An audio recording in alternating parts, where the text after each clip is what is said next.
بسم اللہ الرحمن الرحیم۔ امیر المومنین حضرت عثمان بن عفان رضی اللہ تعالیٰ عنہ کا بینک اکاؤنٹ، یہ جان کر آپ کو حیرت ہوگی کہ سعودی عرب کے ایک بینک میں خلفائے سیم حضرت عثمان بن عفان رضی اللہ تعالیٰ عنہ کا آج بھی کرنٹ اکاؤنٹ ہے۔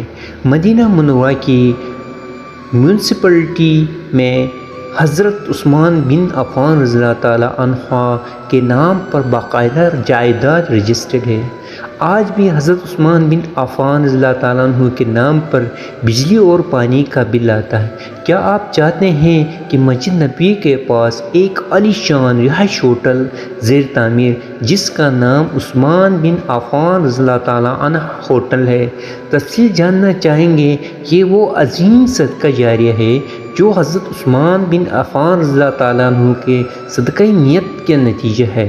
جب مسلمان ہجرت کر کے مدینہ منورہ پہنچے تو وہاں پینے کے صاف پانی کی بڑی قلت تھی۔ ایک یہودی کا کنواں تھا جو مسلمانوں کو پانی مہنگے داموں میں فروخت کرتا تھا۔ اس کنواں کا نام حر روما یعنی روما کنواں تھا۔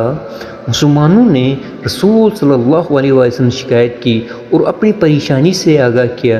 رسول صلی اللہ علیہ وسلم نے فرمایا، کون ہے یہ کنواں خریدے اور مسلمانوں کے لیے وقف کر دیں، ایسا کرنے پر اللہ تعالیٰ اس سے جنت میں چشمہ عطا کرے گا۔ حضرت عثمان بن عفان رضی اللہ تعالیٰ عنہ یہودی کے پاس گئے اور کنواں خریدنے کی خواہش کا اظہار کیا۔ کنواں چونکہ منافع بخش آمدنی کا ذریعہ تھا، اس لیے یہودی نے فروخت کرنے سے انکار کر دیا۔ حضرت عثمان بن عفان رضی اللہ تعالیٰ عنہ نے یہ تدبیر کی کہ یہودی سے کہا کہ پورا کنواں نہ صحیح، آدھا کنواں مجھے فروخت کر دو۔ آدھا کنواں فروخت کرنے پر ایک دن کنویں کا پانی تمہارا ہوگا اور دوسرے دن میرا ہوگا۔ یہودی لالچ میں آ گیا۔ اس نے سوچا کہ حضرت عثمان بن عفان رضی اللہ تعالیٰ عنہ اپنے دن میں پانی زیادہ پیسوں میں فروخت کریں گے، اس طرح زیادہ منافع کمانے کا موقع مل جائے گا۔ اس نے آدھا کنواں حضرت عثمان بن عفان رضی اللہ تعالیٰ عنہ کو فروخت کر دیا۔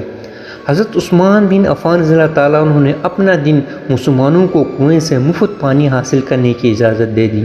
لوگ حضرت عثمان بن عفان رضی اللہ کا دن مفت پانی حاصل کرتے اور اگلے دن کے لیے بھی ذخیرہ کر لیتے۔ یہودی کے دن کوئی بھی شخص پانی خریدنے نہیں جاتا۔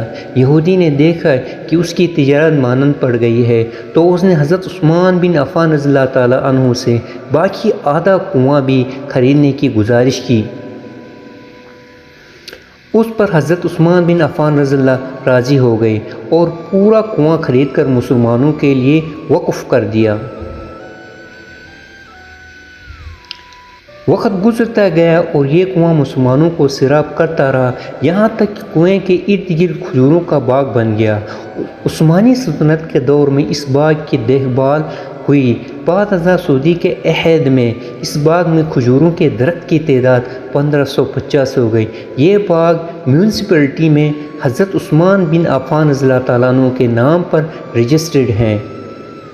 وزارت زراعت یہاں کے کھجور بازار میں فروخت کرتی ہے اور اس سے حاصل ہونے والی آمدنی حضرت عثمان بن عفان رضی اللہ تعالیٰ عنہ کے نام پر بینک میں جمع کرتی رہی، یہاں تک کہ اکاؤنٹ میں اتنی رقم جمع ہو گئی کہ مرکزی علاقہ میں ایک پلاٹ لیا گیا جہاں فندق عثمان عفان رضی اللہ تعالیٰ عنہ کے نام پر ایک رہائشی ہوٹل تعمیر کیا جانے لگا۔